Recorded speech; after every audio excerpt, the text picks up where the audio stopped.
अस्सलाम वालेकुम जी। बात करने जा रहे हैं हम किसके बारे में। हमने जो भी कंबल्सन एनालिसिस पढ़ा है उसके बारे में हम बात करेंगे कि उसकी एक छोटी सी एग्जांपल है, एग्जांपल नंबर 3 है। उसकी बात करते हैं कि वो एग्जांपल हमें क्या बताती है। वो जो एग्जांपल की हम बात कर रहे हैं ज़रा नोट कीजिएगा। हमने उसका एक छोटा सा फॉर्मेट बनाया है। उसके अंदर हमें इंफॉर्मेशन जो दी गई है वो 3 चीज़ें दी गई।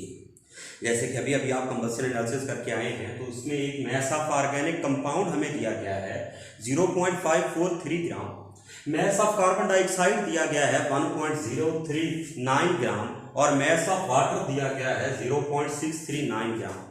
अब हम 1 बाय 1 करके इनकी परसेंटेजेस को, इनके ग्राम एटम्स को मालूम करने की कोशिश करते हैं। देखते हैं क्या आंसर है। तो लीजिए बिस्मिल्लाह करते हैं। सबसे पहले हमारे पास जो एलिमेंट हमें बताया जा रहा है उसका नाम है कार्बन। अब कार्बन की परसेंटेज मालूम करने के लिए हम पढ़ चुके हैं कि उसका फार्मूला क्या है।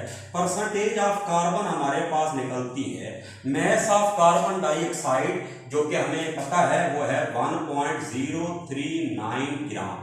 मैस ऑफ ऑर्गेनिक कंपाउंड जो कि है 0.543 ग्राम।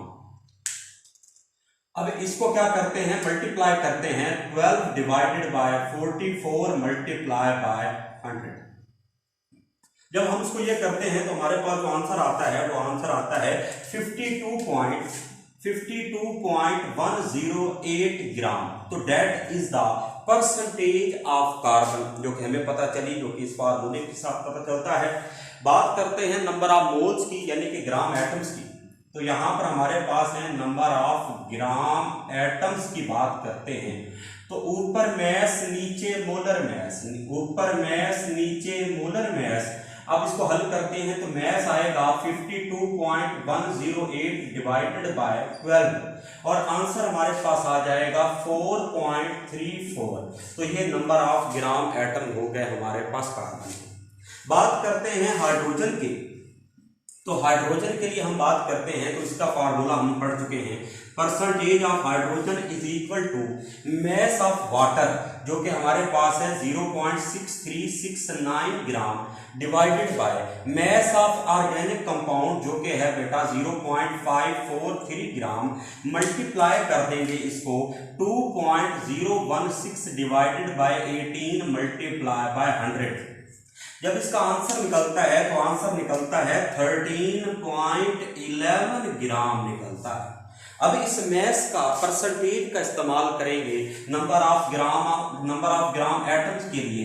तो नंबर ऑफ ग्राम एटम्स ऊपर मैस रख देंगे, जो कि हमारे पास आया है 13.11, नीचे 1.008 उसका एटॉमिक मैस हाइड्रोजन का लिख देंगे और आंसर आएगा 13.01 आ जाएगा।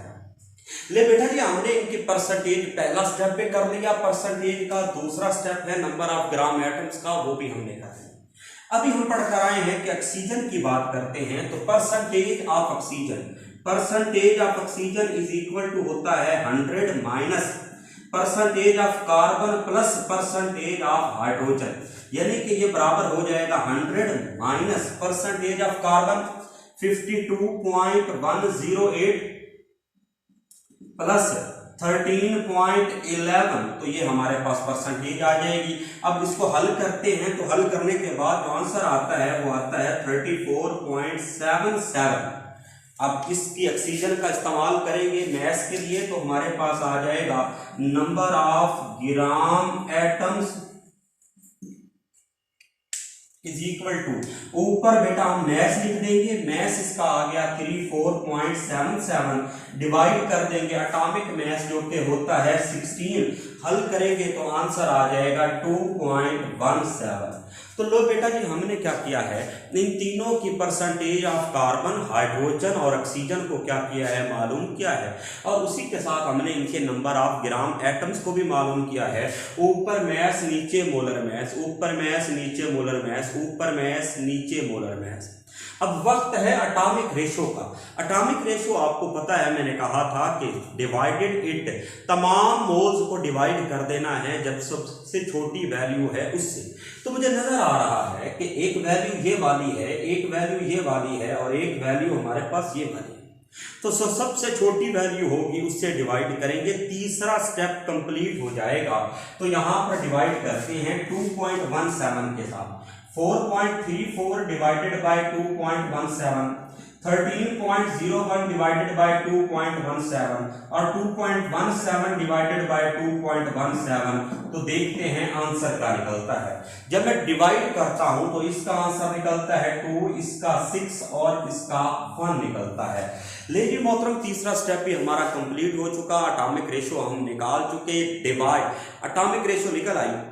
अब यहां पर आपने ज़हन में रखना है कि पहले परसेंटेजेस को मालूम करना है कंबशन एनालिसिस के साथ, फिर उसके मालूम करने हैं number of moles gram atom, फिर मालूम करनी है एटॉमिक रेशो।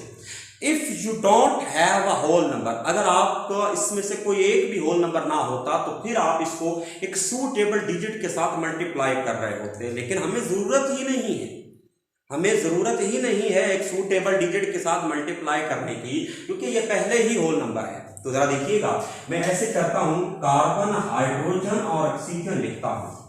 कार्बन के नीचे उसका नंबर 2, हाइड्रोजन के नीचे उसका नंबर और ऑक्सीजन 8 है, लिखें या ना लिखें तो that is our empirical formula by combustion analysis. तो मेरा बेटा याद रखिएगा, अगर आपको क्वेश्चन कंबशन एनालिसिस का दिया गया है तो तब जरूर फार्मूला जो आप अप्लाई करें वो परसेंटेजेस वाले मालूम करेंगे। तो ये आपका एम्पिरिकल फार्मूला मालूम करने के कुछ स्टेप्स भी क्लियर हो गए। पहला स्टेप परसेंटेज कंपोजिशन, दूसरा स्टेप ग्राम एटम, तीसरा स्टेप एटॉमिक रेशो, चौथा स्टेप अगर होता तो करता, if multiply with the suitable digit. तो यहां पर आपका क्वेश्चन क्या होता है, कंप्लीट होता है। इस बात को जरा ध्यान में रखिएगा। अल्लाह हाफिज, अपना ढेर सारा ख्याल रखिएगा।